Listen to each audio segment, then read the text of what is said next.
Thank you. It's great to see so many people here, including a lot of our partners and folks we've worked on, to join us for today's 6th Million Hearts Learning Lab on multidisciplinary approaches to tobacco cessation, new models, strategies, and workflows. And we're going to get to all that in just a few moments. I'm going to be moderating today's session for you.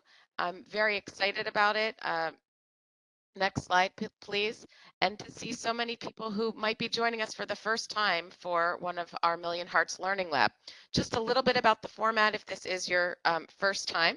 The total time for this Learning Lab is an hour, 60 minutes, same as our usual webinars, but it's packaged into a couple of pieces. The first one was a pre-work audio recording, which we hope that you had a chance to see and listen to. And then there was a pre-work survey, which we got a lot of your great questions, and then today's 45-minute live event. The 13-minute pre-work is an excellent podcast that can be used for training your clinicians and staff, and it goes well beyond today's event. So if you haven't looked at it already, I encourage you to access it and share it widely. At the end of this call, we are going to tell you how you can apply for CME credits. Next slide, please. Today's learning objectives are laid out. First, we're going to talk about tobacco cessation efforts and specifically how they relate to the goals of Million Hearts. We're then going to learn about some successful team-based care strategies and the role of the whole expanded care team involved in tobacco cessation. And then we're going to be discussing some specific partners who have resources to help you to promote tobacco cessation. Next slide. I am very pleased to bring on our first speaker representing the Centers for Disease Control and Prevention, our partners at the Office on Smoking and Health, Dr. Brenna Van Frank. It was because of her and her team that we were able to work on a tobacco cessation project with CDC and with the Million Hearts program. And so I'm going to give the floor to you, Dr. Van Frank. Thanks, Ellen. I appreciate it. And good afternoon, everybody. It's really good to be here with you. Forgive me for not being on camera. I have bad bandwidth juju today, and so hoping that my voice is coming through, even though my photo is not. My job today, next slide, please, is to orient those of you who are new to Million Hearts, to the Million Hearts Initiative, and then also set us up for a deep dive on today's topic. For those who are new to the Million Hearts space, Million Hearts is a national initiative. It's aimed at preventing 1 million acute cardiovascular events in 5 years. And the initiative's really built on multi-sector partnerships. So health systems, communities, federal and state agencies, private organizations, all coming together to work towards this goal. Million Hearts is built on 3 foundational priority areas. You can see those here: building healthy communities, optimizing care, and focusing on health equity. And all of this work is really to shine a light on and then make movement towards cardiovascular disease prevention. Now, combustible tobacco use, of course, is a known cause of cardiovascular disease. About 1 in 4 cardiovascular disease deaths is linked to smoking. So it's not surprising that decreasing tobacco use is a really prominent component of the Million Hearts priorities, and you can see it appears 3 times. Today, we're going to be focusing on this circled one here, optimizing the delivery of smoking cessation treatments in clinical settings. So as you probably know, tobacco use is a chronic and relapsing and remitting medical condition. It often requires repeated intervention, long-term support. Cessation isn't easy. It's not easy for patients. It's not easy for healthcare teams supporting those patients, but it's possible and it's worth it. Smoking cessation reduces the risk of a host of adverse health conditions, including heart disease and stroke.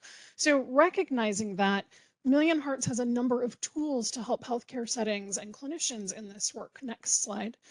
And I like to think of these resources as a suite of materials for tobacco cessation.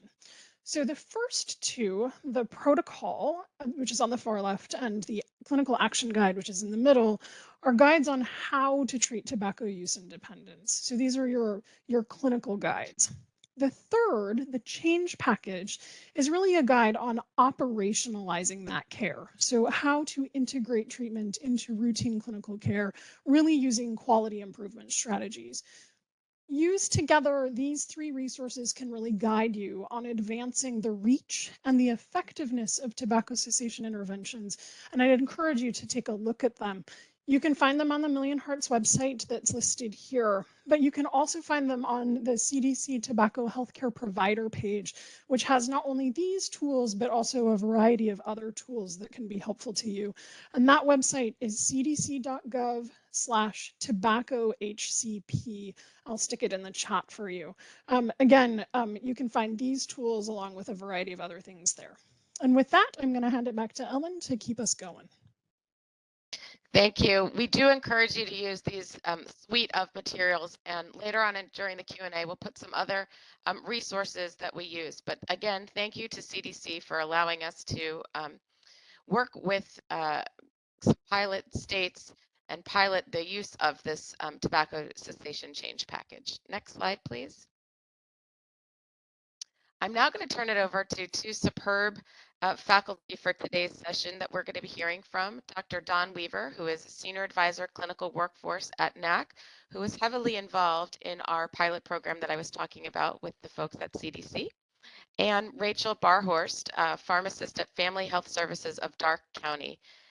Because of Rachel and her team, we were able to really dive deep into what they do at Darke County for tobacco cessation and their robust program, and we'll be hearing from her later on the work that they do. But first, I want to turn it over to Dawn. Thanks, Ellen, and good afternoon, everybody, or I guess maybe good morning for a couple of folks if you're in Hawaii or out in the Pacific Basin. Next slide, please. This is important, I think, for all of us to consider that tobacco cessation programs address health equity. Along with tobacco cessation being a health promotion and disease prevention strategy, I encourage all of us to use our health equity lens. There's some good news. In 2020, tobacco use has fallen in the United States to 12.5%. However, smoking disproportionately affects many of the people that we are privileged to serve, including people who are poor, people who at this stage of their lives are homeless, racial minorities, LGBTQ plus people, and those suffering from mental illness and substance use disorders. With that as background, it comes as no surprise that recent studies indicate about 30% of health center patients are smokers, which makes health centers the perfect places to address this health inequity. This is also consistent with Healthy People 2030 goals to reduce illness, disability, and death related tobacco use and secondhand smoke. And I'd like to emphasize that last piece, secondhand smoke. It's a reminder that tobacco affects more than the smoker. It affects babies, it affects children, and I think it's a reminder to all of us that we need to include secondhand smoke in our messaging. Next slide, please. Tobacco cessation is a team sport. Many health centers have found the 5 A's helpful in planning their approach to tobacco cessation. Let's take a quick look at each of those. They're pretty obvious, but let's sort of describe them. Ask, identify and document tobacco use for every patient at every visit. Advise in a clear, strong, and personalized message, encourage every tobacco user to quit. And here's perhaps one of the most important steps in the 5 A's. Assess if the tobacco user is willing to make a quit attempt at this time. Assuming the answer is yes, then assist that individual willing to quit through the use of counseling and our pharmacotherapy. And certainly last but not least is to arrange for follow-up in person, telephone, preferably within the first week. Because please remember, as Dr. Van Frank said, it may take many quit attempts to result in success. And it's a reminder that nicotine is a highly addictive substance. The question that frequently gets asked by the primary care provider is this just another item added to my already packed and filled, visit during the day? The answer to that question is no, but the answer to the question is yes, it is part of a systematic approach to taking a look. So it's not one individual, it's the whole team. Successful tobacco cessation programs in health centers are grounded in the systems approach, with all team members informed about the desired outcome, the workflow, and the resources available.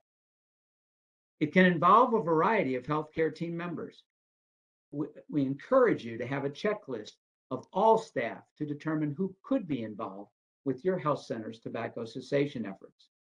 In response to our pre-work, you indicated a huge variety of people at your health centers that are involved with tobacco cessation. They included care coordinators, tobacco cessation specialists, nurses, primary care providers, community health workers, patient navigators, panel coordinators, health educators, quality improvement staff, medical assistants, psychologists, social workers, behavioral health providers, front desk staff, wellness team members, and certainly last but not least, pharmacists.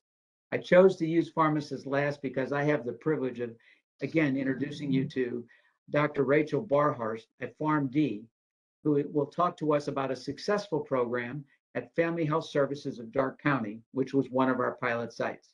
Rachel? Next slide. So thank you for that wonderful introduction.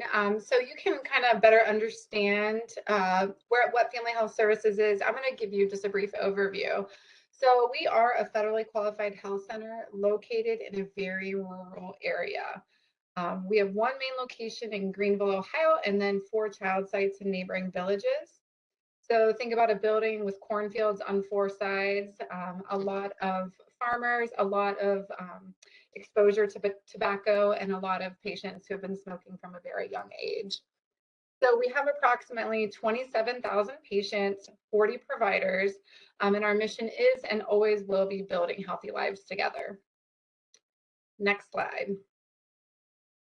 So at Family Health, I am the director of our clinical pharmacy program. And our clinical pharmacy team is embedded in the clinic. So we do see patients in the clinic right alongside of our providers. And we see patients in a variety of different models, both independently of the provider and in a shared visit model in which the nurse rooms the patient, the pharmacist sees the patient and discusses medication related problems and adherence, orders labs and medications, addresses the patient, and uses motivational interviewing to engage them to manage their health. So the pharmacist then gives a report to the provider who then sees the patient.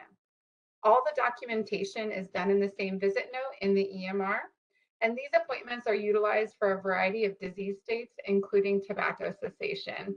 So we use this model to kind of integrate along with the provider, as well as engage them with our pharmacy team.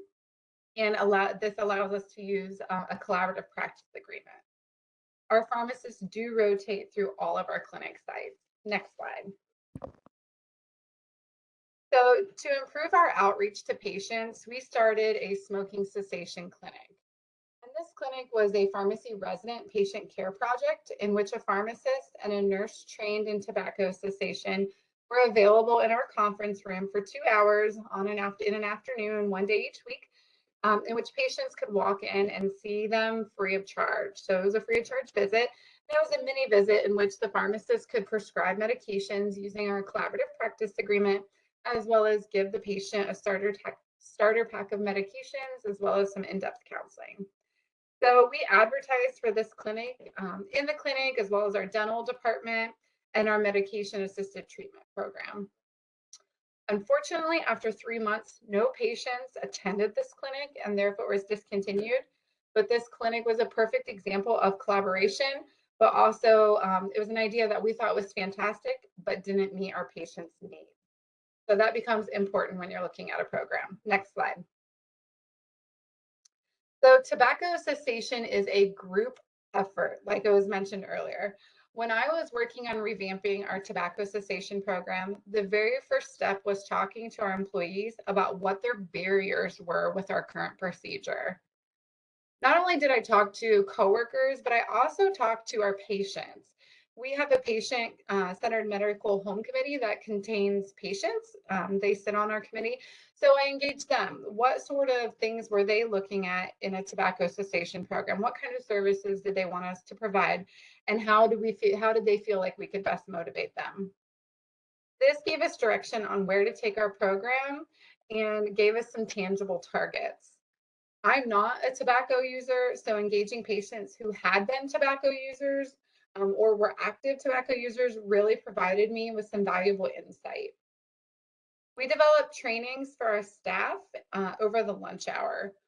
All of our nursing staff was trained on motivational interviewing and how and when to fill out our tobacco smart form in our EMR, as well as what our referral options were for patients. The pharmacy staff, we have an in-house 340B pharmacy. They also received training, but it was training tailored more towards them, such as identifying patients who could benefit from tobacco cessation services. So we've begun asking tobacco users who regularly fill their inhalers if they were interested in tobacco cessation. And we've been able to engage more patients that way. It provided another touch point to our patients as they frequently visit the pharmacy more often than they do their PCP. All of our clinical pharmacists also completed our state pharmacy organization's tobacco cessation program. And next slide. So I gave similar trainings to both our vision and behavioral health department. However, the training for our dental department was much more comprehensive. It included an in-depth training on pharmacotherapy for tobacco cessation. When we talked to our dentists about prescribing medications for tobacco cessation, they didn't feel comfortable with it. I didn't realize they didn't receive any training in dental school about it. It was especially important to us that they did feel comfortable because many patients have dental problems and see their dentist, but they rarely see their PCP, or some don't even have a PCP. Our dental department has always been able to make a referral to the clinical pharmacy tobacco cessation program, but Ohio law prohibits dentists from taking part in our collaborative practice agreement. Therefore, our pharmacists are not able to prescribe for dental only patients. This left a whole population of patients without pharmacotherapy options. And we know traditionally patients are twice as likely to stop using tobacco with medications than without. This created the need for dentists to prescribe nicotine replacement therapy, as well as other pharmacotherapy options for those patients that requested it. Now that everybody has currently been trained, I also meet with each and every new employee to review with them our tobacco cessation procedures and have them watch a few videos about motivational interviewing. Lastly, patient education is vital. We began keeping folders that contain patient education regarding tobacco cessation and options for treatment in each exam room. These folders are handed out to patients who are interested in quitting. And next slide. Part of our education was for our staff was about how to talk to patients about tobacco. Instead of saying, do you smoke or are you exposed to smoke? We've trained everybody to say, ask if they use nicotine or if they're exposed to nicotine. And this opens up a conversation about other forms of nicotine, such as vaping and chewing tobacco. Also, asking patients how many times in the last year they have thought about quitting helps gauge their readiness to quit and ignites a conversation rather than just asking if they're ready to quit. Next slide. Each state has their own tobacco quit line. In Ohio, our quit line has a lot of great resources for providers as well as patients, and we've incorporated several of these into our training program. I would encourage you to explore your state's resources if you haven't yet.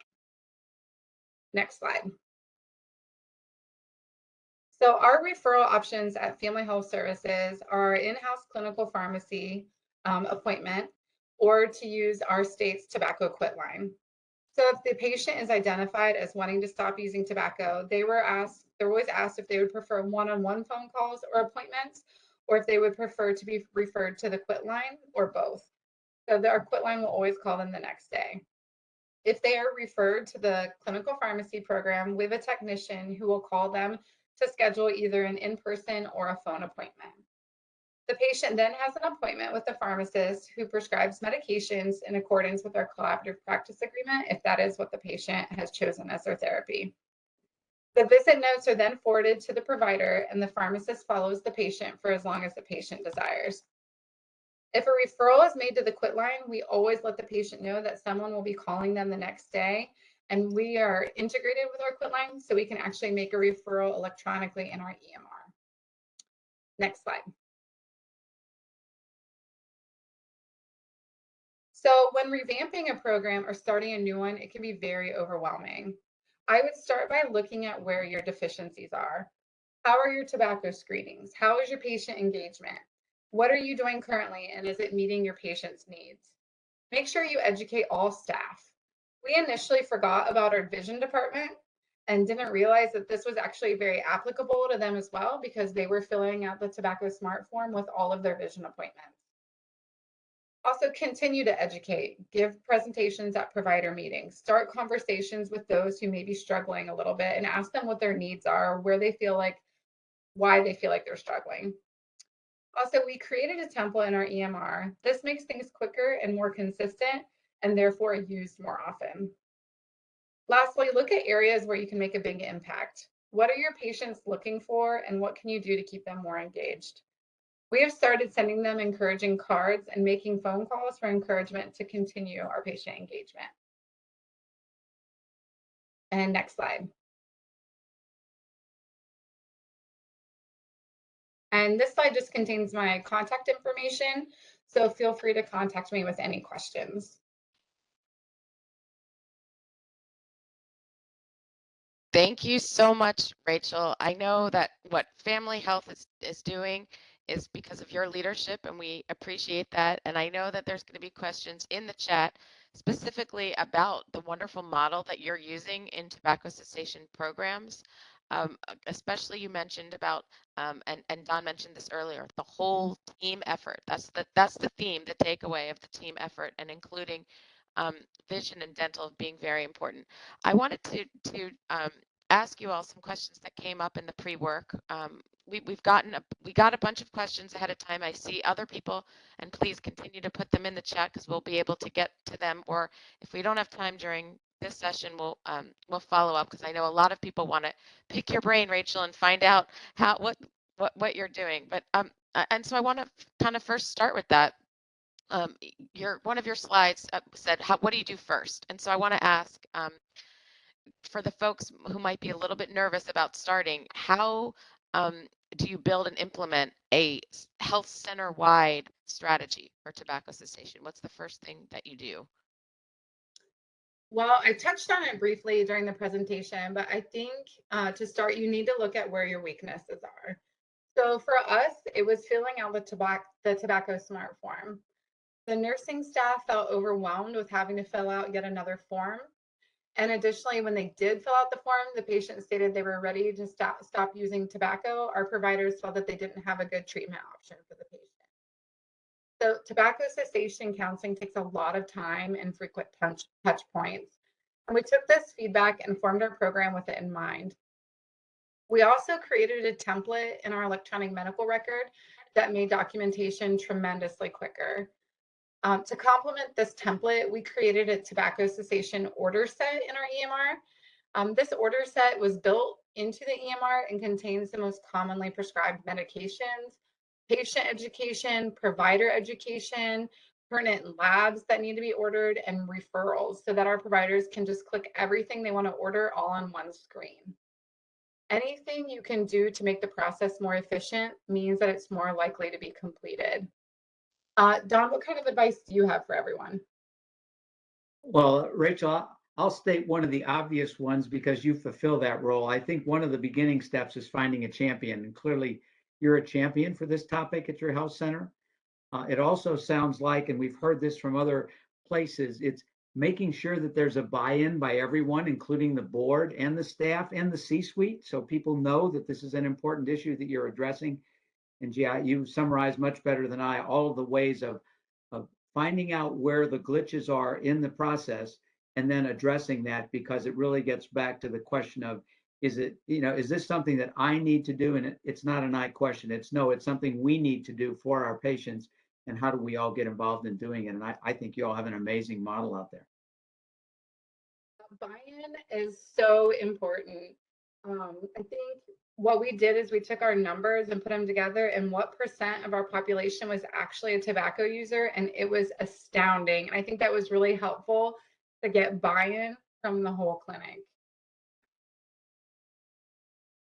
I like that. There's no I in team, it's everybody. Rachel, one of your previous slides talked about some strategies to keep them engaged because we know people try and try um, to stop using tobacco. And you had said calls and cards. Are there any other follow-ups that you all used or you're using that you find successful? So I think one important thing to do when it comes to tobacco cessation is setting that quit date. So we encourage patients to set a quit date within the following 2 weeks of their appointment. From what we found, studies show that you're more likely to be successful if you set a quit date within 2 weeks. So during this time frame, we have frequent contact with them. We are able to create actions in our EMR to contact patients. So it actually pops up on our computer who we need to call that day. We also end each appointment with, when would you like to follow up? So we ask the patient, how frequent do you feel like you need touch points? What do you need from me to be successful? I always tell them, we're here for you. So I'm not going to call you every day if that's not what you need. So it kind of causes them to be introspective about what they feel like they need to be successful. We typically follow up with them about once weekly or more frequent if they request it at the beginning, and then every 2 weeks later in the process. And we continue to follow up with them until they're tobacco free for 4 weeks. So there's also those patients who want to come in and they want those frequent touch points, but to help engage patients who aren't ready to make an appointment, we give them information regarding tobacco cessation and their options for treatment, both medication and non-medication. Most patients know that using tobacco isn't ideal for their health, but they are the ones that have to decide it's time to quit, and it's our job to support them when they are. The cards Great. that we send out are actually pretty cool. I mentioned earlier we send them out, so we actually send them a personalized card whenever they're working really hard or whenever they become tobacco free. I mean, it's been very motivating to patients because they realize that we're invested in them and that this is very important. Excellent. Some of our we got this question a couple times in the pre-work. Um, are there anything special you can do to reach the hard to reach or the high risk patients? You said that in your health center, Rachel, specifically, there were an astounding number of patients who are at high risk. Is there any specific strategies just for those audiences? I think engaging the whole clinic has been very helpful because a lot of patients don't come in to see their provider, but they're coming in for counseling or they're coming in for an eye appointment or they are having a dental emergency. So being able to reach patients across the whole clinic, not just when they mention it to their doctor or their provider that they're ready to stop smoking. Excellent. Don, did you have anything to add about strategies being engaged with high risk patients or any patients in health centers? Sure. Well, as I looked at, and I'll paraphrase in health centers because we're there to serve the community. I think as I looked at that question, it's also about engaging the resources throughout the community. We know the factors that address the social drivers of health. So where do people live, learn, work, play, and pray, and figuring out who can be your partners in getting the message out about the importance. Because if we can't get them into the clinic, we can't take the variety of amazing options that Rachel described. So I think in addition to that, one of the things we're finding is how do we cooperate with other resources in the community? And that may include educating, the kindergarten through 12 about the smoking issues who come home and ask about that question. We know how powerful that can be. Gee, we're learning that smoking isn't good for you. Why does anybody in our family smoke? They may be the trusted messenger that we're forgetting about. An excellent point, bringing up community and patient education, which we know is important. Rachel, something else you mentioned in your slides about using motivational interviewing. Do you have any insights on how that's working or tips for our folks on the call? So I feel like a lot of people don't feel comfortable with motivational interviewing. So we've done a lot of training regarding it. We linked up with a local university who came in and gave all providers an afternoon training on motivational interviewing. And then I also gave a brief training on motivational interviewing to all of our pharmacy staff as well as all of our nursing staff. But I think one of the biggest things is letting your staff know that motivational interviewing isn't natural. It takes practice. It's uncomfortable to sit in that silence. And it's sometimes it can be hard to ask those open-ended questions. But it is so important to sit in that silence and really let patients think about, okay, what really is the cause of this? Why am I smoking? Why am I struggling with this? And so just letting the staff know, hey, this is going to be uncomfortable at first, but the more you use it, the easier it gets and the more comfortable and even rewarding it gets, because then you can start seeing those patients making those changes and truly thinking through some of those difficulties. Good point. I think we talked about this a little bit earlier, but do you have a specific protocol for patients after they starting tobacco cessation meds? So we always follow up with them after 1 week. And then is it after 1 week? Is it another predetermined time? So there's not a predetermined time after that first week. It really depends on what the medication is, as well as what their response is with it. If they're using nicotine replacement therapy, there's a step down mechanism for it. So typically 1 week is a rule of thumb, and then after that, it's up to the provider. Right. Don, I think you would be good at answering this question. Someone asked, how can telehealth be used in tobacco cessation efforts? It's a great question. I suppose one of the, and I'll put in quotes, benefits of the pandemic is that everyone has used the expanded use of telehealth. I would encourage us to think about telehealth in its broadest sense, because the more rural you get, you may not have a lot of bandwidth. So that includes phone calls, as well as things that you can do visually, like we're doing today. And I think increasingly people are looking at as a way to have a visit, to do something face to face. I think we still have can't quite read the body language sometimes when you're on the screen, but you certainly can communicate and use all the skills that Rachel spoke of with people doing motivational interviewing in a telehealth mode. It also addresses individuals that may have difficulty with transportation, but can certainly visit you at home. I think it really falls into the category of tailoring what works for individual patients, but having a potpourri of opportunities consistent with your sort of workflow to say, this is something that we can offer. And if this is the best way to reach you, we'll do it. For some, it may be as simple as text messages, and others, it's going to be being able to see each other. So there is expanding use of that. And I expect that as I heard someone recently say, or easing out of the pandemic, I hope that's the case.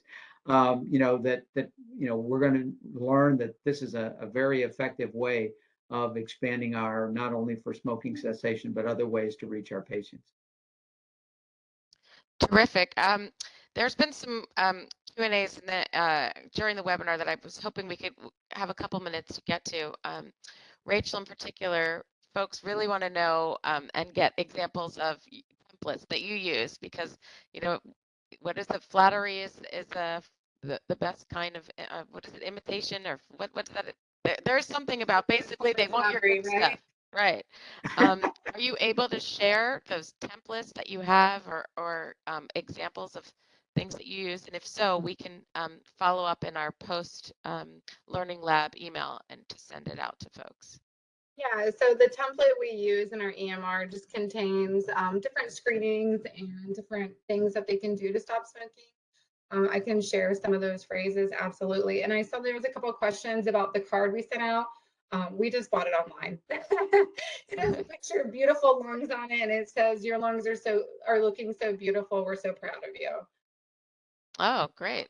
Yeah, and we usually write a nice personalized message for them in it as well. Terrific. Another question is about, we talked about working in the communities and everyone partnering in the communities. And one question is about partnering with public housing authorities. Have you done that?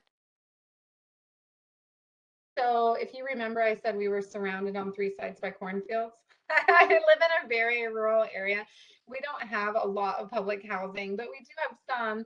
But honestly, a lot of patients, it's not a deterrent smoking inside or outside. A lot of them have already been smoking outside. So no, we haven't really had that engagement. I will say one form of community engagement we have had is we've put a lot of information at food banks and places like that, and we've gotten a lot of feedback from that about our information and our services. So we have tried to engage the schools, but with COVID, it's very difficult to give education to schools right now. They don't, they don't want you in there. So that has been disappointing. Well, you had mentioned the being in a rural area. I'm sure there are other folks on this call. I can't look at everyone on the call where they're from, but if there are anyone who wants to put in if they have worked with public housing authorities um, in the Q&A, we can connect you all because we'd like, part of this is to see what other people are doing and what strategies are working in different places across the country. And after this, we will be sending out materials and resources. I think we have time for probably just one more. I feel like we just keep going. I think the last thing is just what's one piece of advice that you have for the folks on the call? So one piece of advice I have is that this is not an easy disease state to treat. It's an addiction, and it can be very challenging and very difficult. So I want to provide encouragement that it is frustrating at times. A patient will be doing great and then they'll have a setback, and it's frustrating for them as well. So hold your head up high, keep charging forward, and even if they decrease from 2 packs to 1 pack, that's a phenomenal achievement for both you and the patient. Great. Don, anything? I think I would reinforce this is really about a great example of collective impact, that it's community wide, that you need buy-in from your health center. And I think what I would say is also as you look for the champion, look everywhere. People have found champions in a variety of places to lead the charge. That may be a community health worker on your team, it may be a medical assistant, or it may be a PharmD. So look for someone who sees this as something that they want to take on as a champion, and with the support of the health center, they can do it. Great. Thank you. There's one question that just came in at the beginning of your presentation. You mentioned that a pharmacist was not able to participate in some manner. Yeah, it was with our dental department. So in Ohio, pharmacists are able to prescribe medications in collaboration with their provider, but dentists are excluded from this. So that is why we really rely on our dentists to prescribe pharmacotherapy if that's what the patient wishes, because we can counsel the patient on what their options are, but we can't send that prescription. So Okay, great. Thanks for the clarification. mhm. Next slide. I know we've thrown a lot out there. There's CDC resources. There's resources we're going to follow up from Family Health. There's also some new NAC resources that we created as part of our CDC project, and that includes a guide for health centers that is a companion to the change package that was mentioned earlier. We have a fact sheet. We have a model that we talked about with the whole care team being involved. We have a sample patient case study, a blog post to help you learn what happened in our pilot. And all this can be found at the website below on our NAC homepage. We hope that you use these resources. And if you have questions on any of the resources in there, please follow up. There are emails in there of who to contact. There are a lot of examples to help you specifically in the resource guide of sample templates. People ask for EHR templates, sample workflows, sample patient education materials that you can use. I don't know if there's that cool card that Rachel bought with the healthy lungs, but maybe that's something we could add in future iterations of the guide. But there's a lot of resources to help you all reach the goals.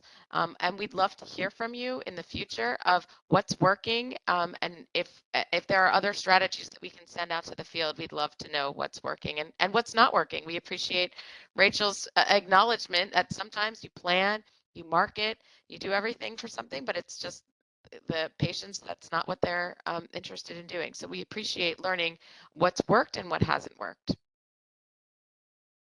I'm going to now turn it over to our representative from the AMA to talk about how you can claim credit for this. Hi, everyone. Thank you, Ellen. My name is Ruby Hare. I'm from the AMA team, and I'm just going to give you a quick rundown on how to claim your CME credit for this session today. This is on the screen. You can see there's a link. This will be shared via email too, and I think it's popped in the chat as well.